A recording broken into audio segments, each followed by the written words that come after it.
अब आगे आपके पास आ जाता है एलिमिनेशन रिएक्शन। अब ये जो एलिमिनेशन रिएक्शन है, ठीक है, ये है सेकेंड ईयर केमिस्ट्री। अब इसके अंदर क्या हो रहा है कि जो एलिमिनेशन रिएक्शन होता है, हमेशा याद रखना है इसके अंदर में से कोई ना कोई चीज़ जो सबस्ट्रेट है या जो मॉलिक्यूल हैं, ठीक है, उनमें से चीज़ें निकलेंगी। इस वजह से क्या बोलते हैं, एलिमिनेशन रिएक्शन बोलते हैं। और इसके अंदर क्या होता है कि जो एटम है, ठीक है, वो रिमूव होंगे एडजेसेंट कार्बन एटम से, ठीक है। अब एडजेसेंट कार्बन एटम कौन से हैं? ये एडजेसेंट कार्बन है, ये दोनों कार्बन एक एक दूसरे की तरफ क्या है, एडजेसेंट हैं, ठीक है।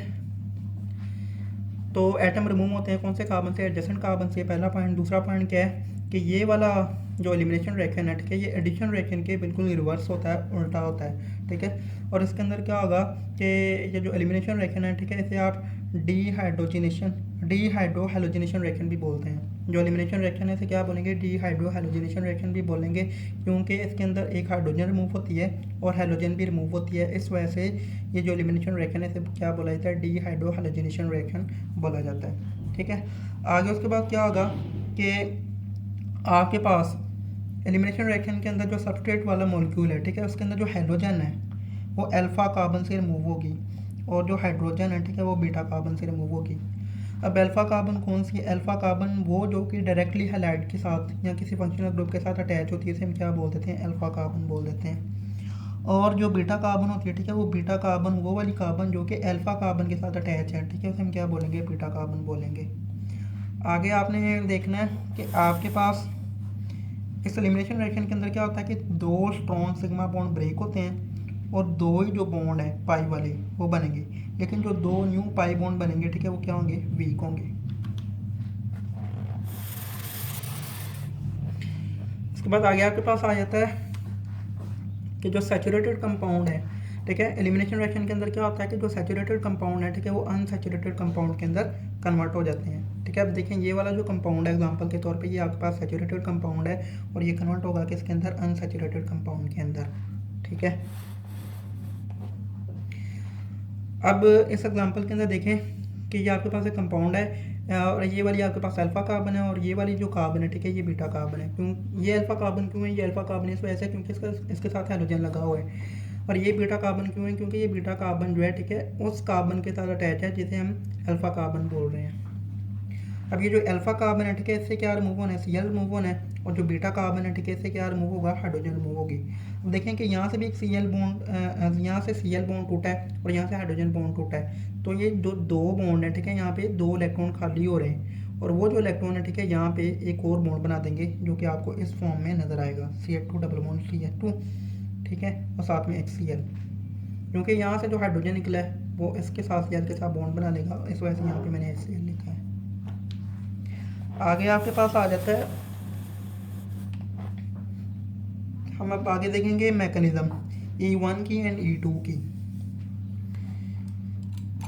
तो पहले नंबर पे हम E1 देखेंगे।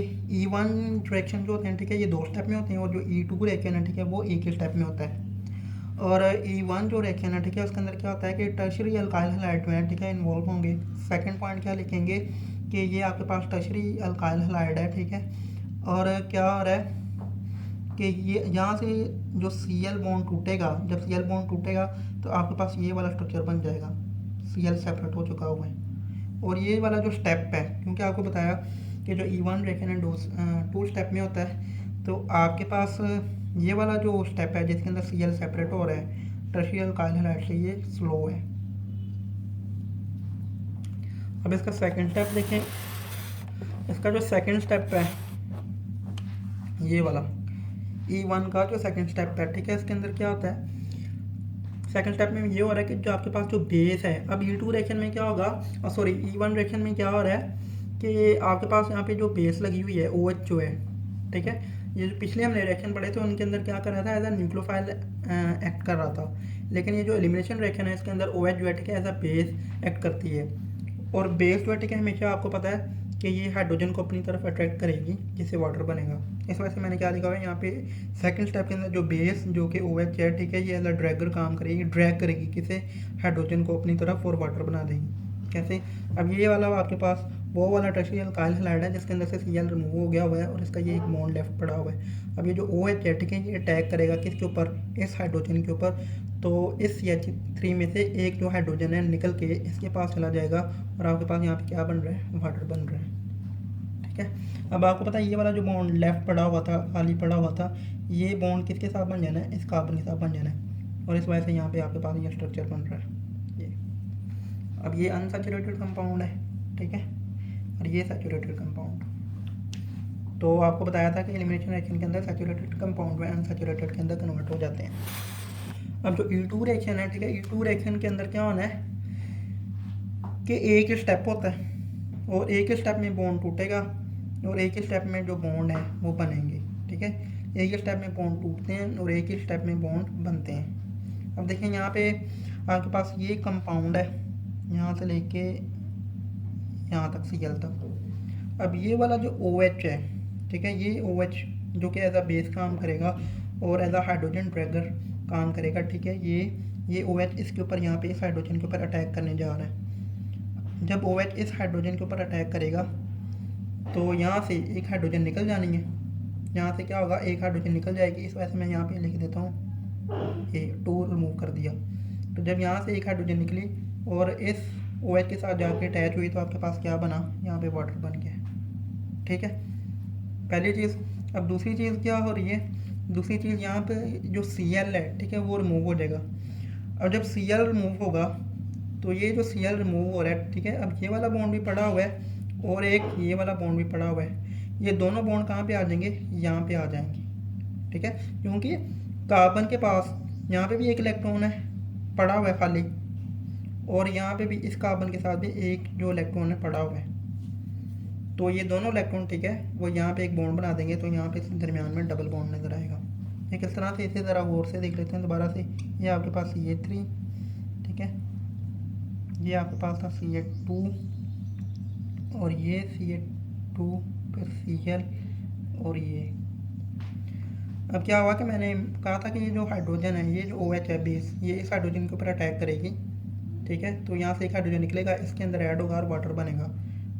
तो ये हम ऐसे इसे बना लेते हैं, यहाँ पे CH 1 2 3 और ये चौथा बॉन्ड जो है, यानी चौथा इलेक्ट्रॉन जो है, बैलेंस इलेक्ट्रॉन, वो यहाँ पे खाली पड़ा हुआ है। ठीक है, इसी तरह आपके पास यहाँ से अब Cl भी अगर निकाल दिया जाए तो Cl को यहाँ से निकालने लगा तो अब ये आपको ये CH2 कैसे नज़र आएगा, ये आपको ऐसे नज़र आएगा, हाइड्रोजन और यहाँ पे एक इलेक्ट्रॉन पड़ा हुआ है। अब ये जो 2 इलेक्ट्रॉन है, ठीक है, ये मिलके यहाँ पे क्या बनाएंगे, एक और बॉन्ड बिल्ड कर लेंगे। ठीक है, जिस वजह से आपको यहाँ पे डबल बॉन्ड नज़र आ रहा है।